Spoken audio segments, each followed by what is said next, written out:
not all ghosts want to be seen. History records 5 ghosts that weren't passive. They interacted, they harmed. First, Bell Witch. It spoke, struck people, poisoned a victim, and followed families beyond the land.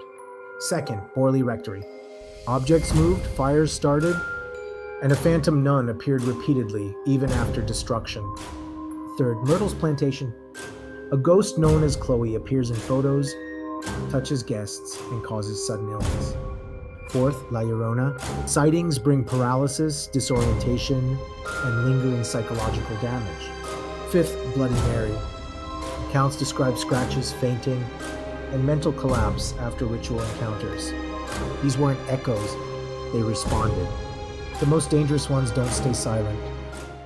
Some restaurants never close. These aren't abandoned buildings. They serve food.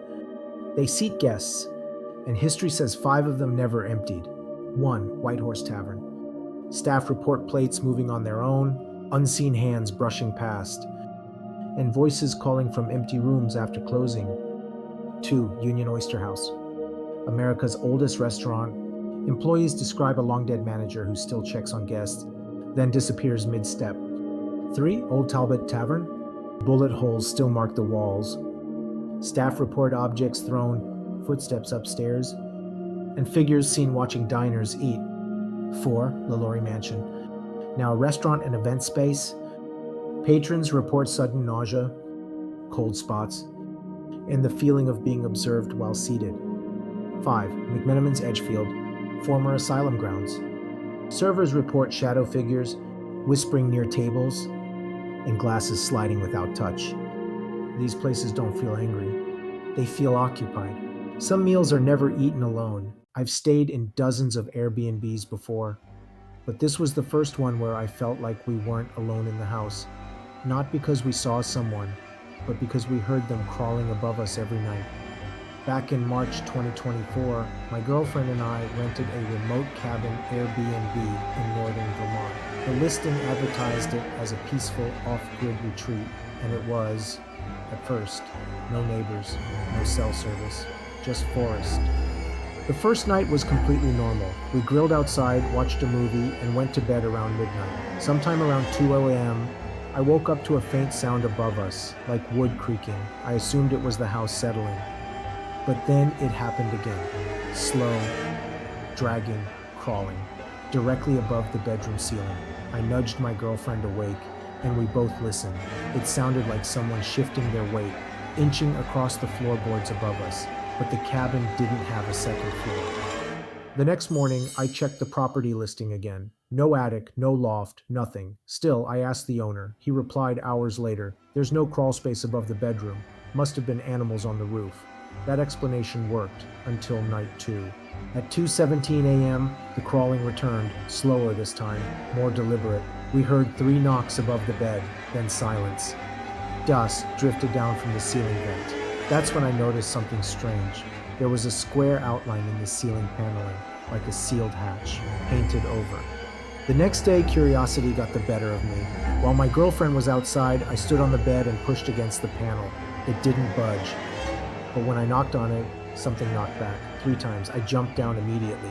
We didn't sleep that night. Around 3 a.m., the crawling returned, faster now, moving back and forth above us like pacing.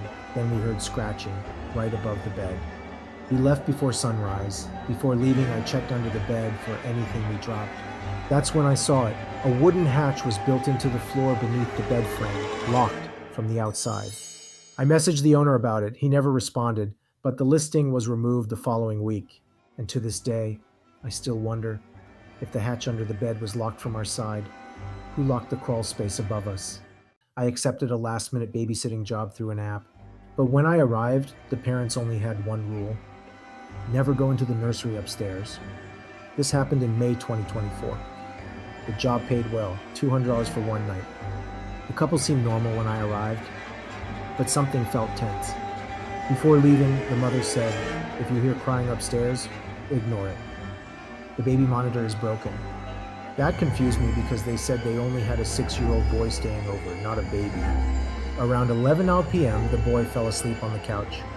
I was watching TV when I heard it. A baby is crying, faint, upstairs. I tried to ignore it. Then the baby monitor on the coffee table turned on by itself. Static at first. Then a nursery view appeared on the screen. A crib, rocking slightly, no one inside. Against my better judgment, I went upstairs. The nursery door was cracked open. Inside was a fully decorated baby room, dusty but untouched. The crib was still rocking. Above it hung a mobile, spinning slowly. I backed out immediately. When I returned downstairs, the boy was sitting upright on the couch and staring at me. He asked one question: "Did you see my sister?" I left before the parents returned. Later, I checked the house listing again.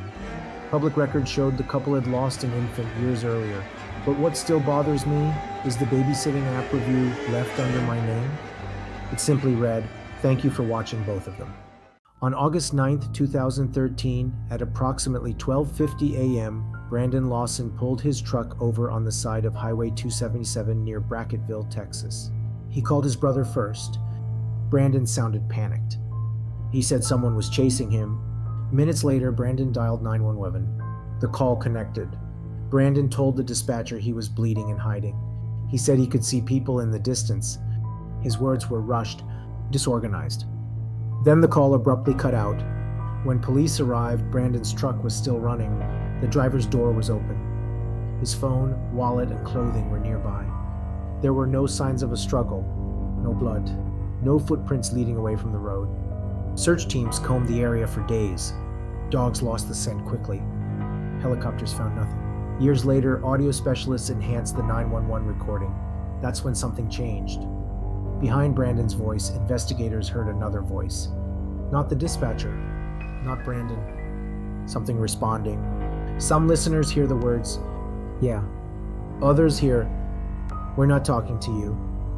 No one can agree on what was said, but everyone agrees someone else was there. Brandon Lawson has never been found. No remains. No confirmed sightings. No explanation. The official file still lists him as missing, but the 911 call remains, and whatever answered him that night has never been identified. In 2013, hotel security footage from the Cecil Hotel in downtown Los Angeles showed Elisa Lam alone in an elevator, but she didn't act alone. She pressed every button, stepped out, peeked into the hallway like someone was standing there. She waved her hands, arguing with nothing visible. Days later, guests complained the hotel's water was dark and bitter. Maintenance checked the rooftop tanks. Elisa was inside one. The lid was closed. The ladder was too short, and the elevator camera stopped recording minutes before she vanished. I knew something was behind my bedroom door. I just didn't know it was already inside. I woke up at 3:14 a.m. The room felt wrong, heavy. My bedroom door was cracked open. The hallway was dark, but something darker filled the gap. Not shadow, presence. I got up slowly. Every step felt loud. As I reached for the handle, I heard breathing. Not from the hallway, from the room behind me. I spun around, nothing.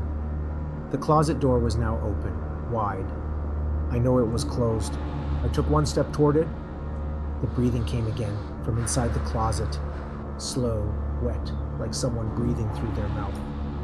I grabbed the closet handle and ripped it open, empty. But the back wall had 3 long scratches down it, fresh, paint peeled. That wasn't there before. I turned to leave the room. My bedroom door was now fully closed. I hadn't closed it. I stood frozen. The breathing started again, right behind me. I moved out 2 months later. But sometimes when I wake up at night, I feel like something is standing behind whatever door I'm sleeping near. Jeffrey Dahmer committed his first murder in 1978. He wouldn't be caught until 1991. Over 13 years, Dahmer murdered 17 young men, most in Milwaukee. He lured them with conversation, with alcohol, with trust. Inside his apartment, Dahmer committed acts that investigators later described as some of the most disturbing they had ever seen. Neighbors complained about smells. Police were called multiple times. In 1991, a 14-year-old victim escaped Dahmer's apartment, bleeding and disoriented. Police returned the boy to Dahmer, accepting his explanation without investigation. The boy was murdered shortly after. Dahmer was finally arrested weeks later when another victim escaped and led police back to the apartment. Sometimes horror isn't hidden. Sometimes it's ignored. In the Sumerian and Akkadian ancient texts, A demon was described as so feared that even the gods refused to stop her. Lamashtu was not a fallen angel. She was born a demon. Ancient tablets describe her as a daughter of the sky god Anu, powerful enough that divine authority did not restrain her. She entered homes without permission. Lamashtu targeted pregnant women, newborns, and infants learning to breathe. She was blamed for miscarriages, stillbirths, and sudden infant death. Texts describe her poisoning breast milk, stealing infants from cradles, and lingering near homes for 7 nights after childbirth. This is why protective rituals lasted 7 days. Amulets bearing her name were worn openly, not as worship, but as recognition. The belief was chilling. If she knows you see her, she may move on. Lamashtu was never destroyed in the text, only delayed, redirected, distracted. The tablets do not offer hope, they offer instructions. And when people tried to escape Lamashtu by fleeing into the desert, they believed something else was waiting there. In the Babylonian and Jewish texts, there is a demon whose name was removed from scripture because saying it was believed to invite her attention. Lilith appears briefly in ancient scripture, then vanishes. Outside the Bible, she becomes something far darker.